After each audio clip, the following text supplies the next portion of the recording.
শুভ ক্রিয়েশনের পক্ষ থেকে সকল বন্ধুদের স্বাগত জানাই। আজকে আমি তোমাদের বলবো ডানলপ ইন্ডিয়া লিমিটেড কোম্পানি সম্পর্কে, যা ভারতবর্ষ তথা এশিয়ার সর্বপ্রথম নিউমেটিক টায়ার কোম্পানি। এই কোম্পানি কিভাবে তৈরি হলো?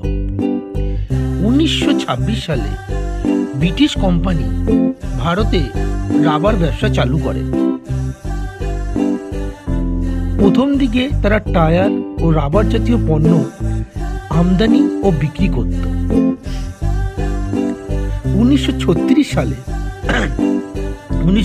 সালে পশ্চিমবঙ্গ তথা হুগলি জেলায় সাহাগঞ্জে হুগলি নদীর তীরে একটি টায়ার কোম্পানি স্থাপন করে।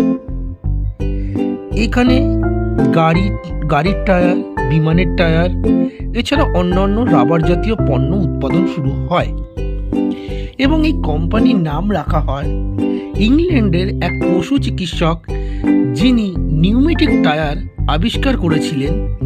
একটি নলাকার রাবারের টিউবের মধ্যে হাওয়া ভরে সেটির উপর কাপড় জড়িয়ে তিনি সাইকেলে লাগিয়ে তাতে চালানোর পর যে তার কমফোর্টেবল মনে হয়েছিল, সেই থেকেই তিনি এই টায়ারটি আবিষ্কার করেছিলেন। তবে থেকেই তার নাম হলো নিউমেটিক টায়ার। তো তার নাম অনুসারে এই কোম্পানির নাম হয়েছে ডানলপ। প্রথম দিকে এই কোম্পানি খুবই ভালো চলছিল।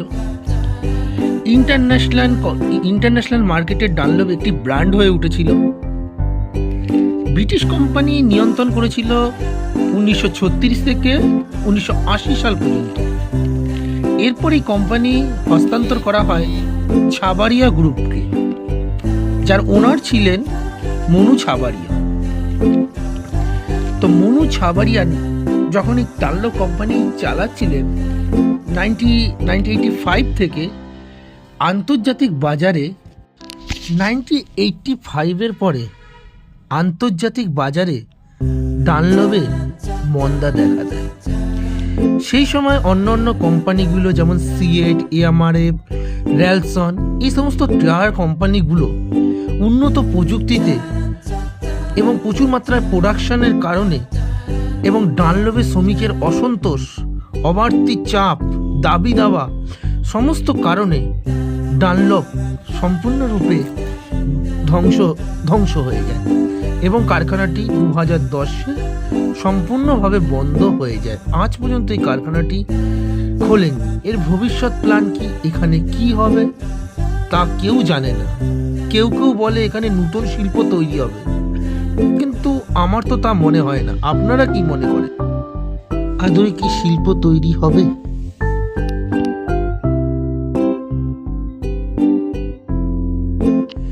নাকি ইতিহাসের পাতায় থেকে যাবে?